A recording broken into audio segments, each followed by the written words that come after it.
I was about 10 the first time I heard his name. My dad and I were driving the back roads of Kentucky, not far from where the old family homestead used to sit. He slowed the truck near a break in the trees, pointed toward a ridgeline, and said, "That's where Silas Crane used to walk. Ain't no birds sing there. Just memories with bad breath." I didn't know what he meant back then, but I never forgot the way he said it, like the ground itself still remembered the man. Years later, after my father passed, I went digging. Courthouse archives, river legends, yellowed letters tucked inside a hollowed-out Bible. What I found wasn't a myth. It was a man.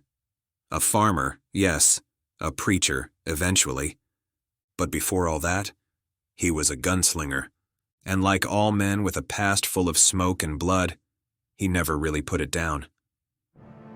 There's a place along the Kentucky ridgeline where the trees grow tight and the air stays cold, even in summer.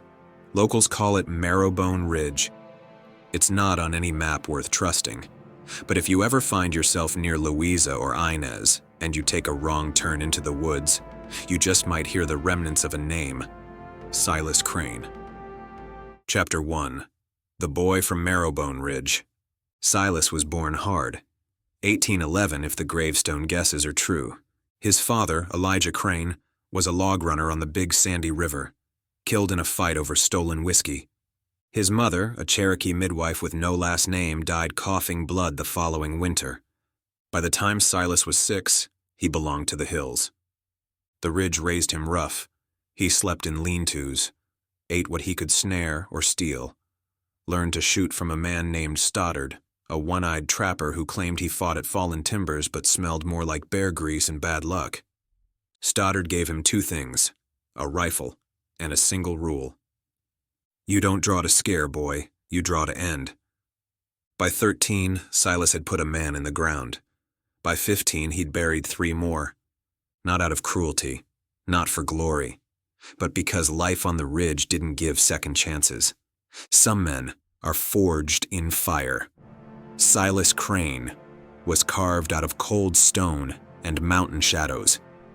He watched the world like a wolf at the tree line, calm, calculating, quicker with iron than any man had a right to be. At 16, he took to the trails, through Carter County and into southern Ohio, working for whoever paid.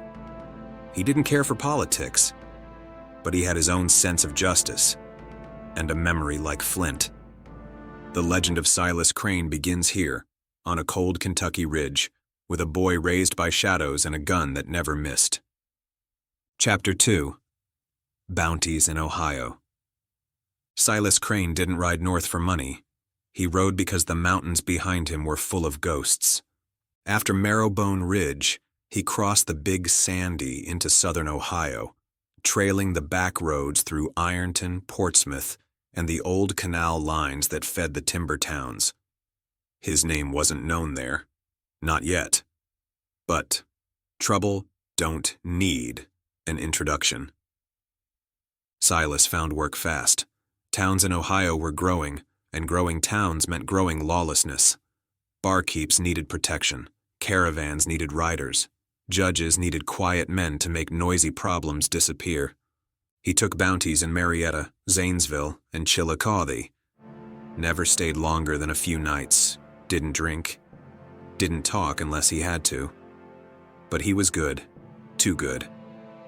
Some say he brought in a killer named Levi Strayhorn, alive, after tracking him for 12 days with a busted ankle. Others claim he shot a man off a steamboat from 80 yards with one good eye and a borrowed rifle. But every tale, every kill, every job pulled a thread loose in his mind. It was in Marietta that the thread finally snapped. He was hired by a local magistrate to remove a family of squatters from a parcel of disputed farmland. Silas had no love for squatters, but he had rules. He scouted the homestead, saw laundry on the line, a child's boots by the door, smoke from the chimney. Still, the job was the job. He gave them one chance to leave. The man, a former Union scout, said no. Said they bought that land with silver and sweat. Said the magistrate was lying. Then came the shot. Silas fired first. Dropped the father. The mother screamed. The child ran. And for the first time in his life, Silas missed. That night, he stood in the orchard behind the cabin, blood on his coat. Rifle slung low, eyes wide open, but seeing nothing. He left before dawn. Didn't take the bounty. Didn't speak a word. He walked into the woods just past Beverly and disappeared for nearly 7 years. Chapter 3. The Silent Years. After the Marietta job, Silas Crane vanished like morning fog. Some say he worked as a farmhand in Madison, Indiana, under the name Elam Jones. Others claim he tended mules along the canal in Cincinnati, silent and sunburnt. There were stories of a man in a wide-brimmed hat helping a widow defend her land near Chillicothe, and a fisherman in Maysville, who swore a stranger with a preacher's calm once saved his son from drowning in the Licking River.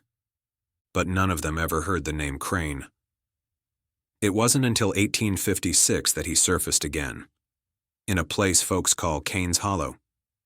Back then, it was little more than a crossroads nestled between Salem and the Ohio River.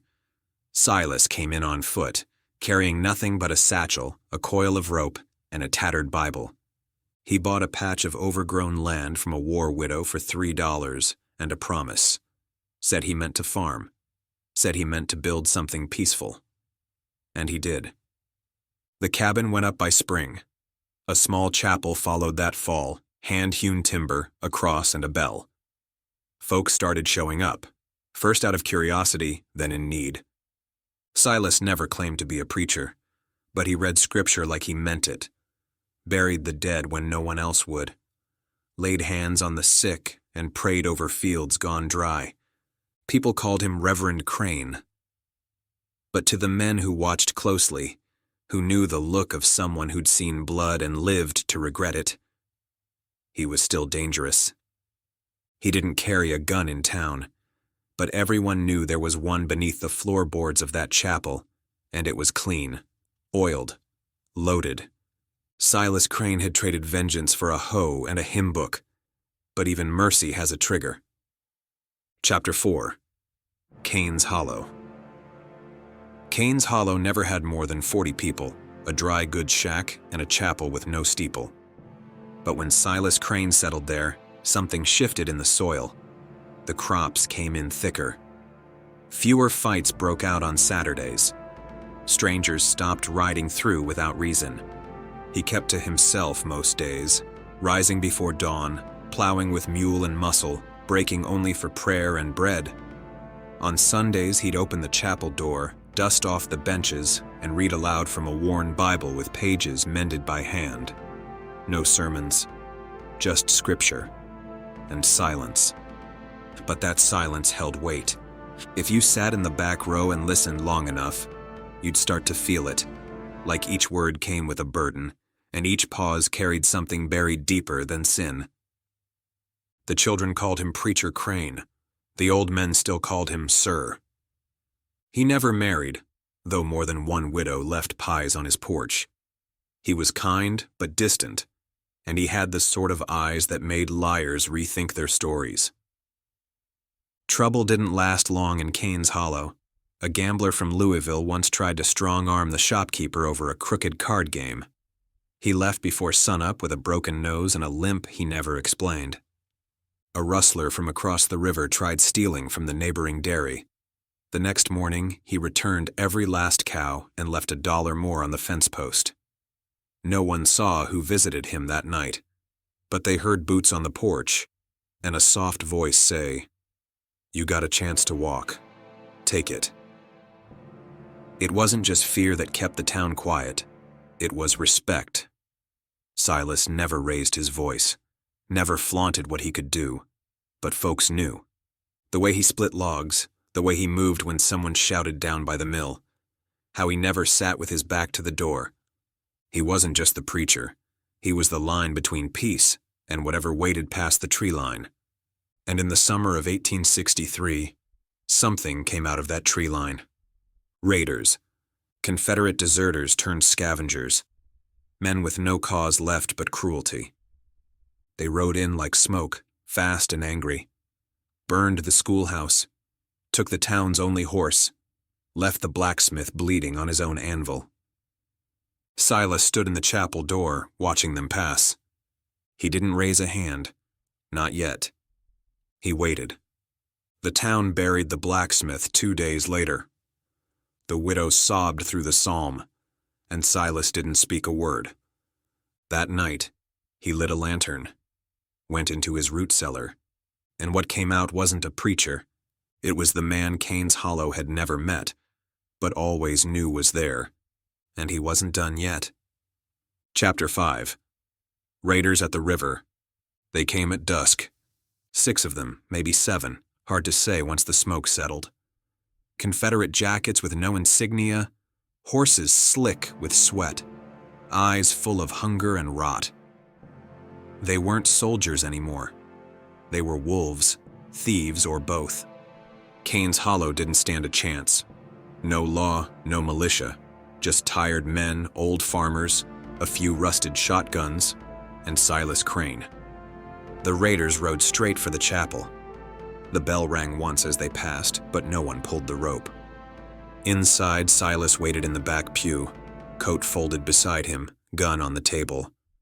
Worn steel, long barrel, loaded deliberate. He wasn't praying. He was remembering. Remembering the orchard in Marietta, the scream of the child, the weight of blood on his coat, the look on the widow's face as he stepped into the dark and didn't look back. He'd come to Cain's Hollow to forget that moment, but the world wasn't done with him. And now, he wasn't done either. They kicked in the chapel door. The first man through never saw the shot that split the crossbeam above his head. The second one fired blind. The third? He hesitated, just long enough to hear Silas's voice. There's still time to walk away. But none of them did. What followed wasn't a fight, it was a reckoning. Silas moved like a shadow behind the altar, every shot precise, every step earned.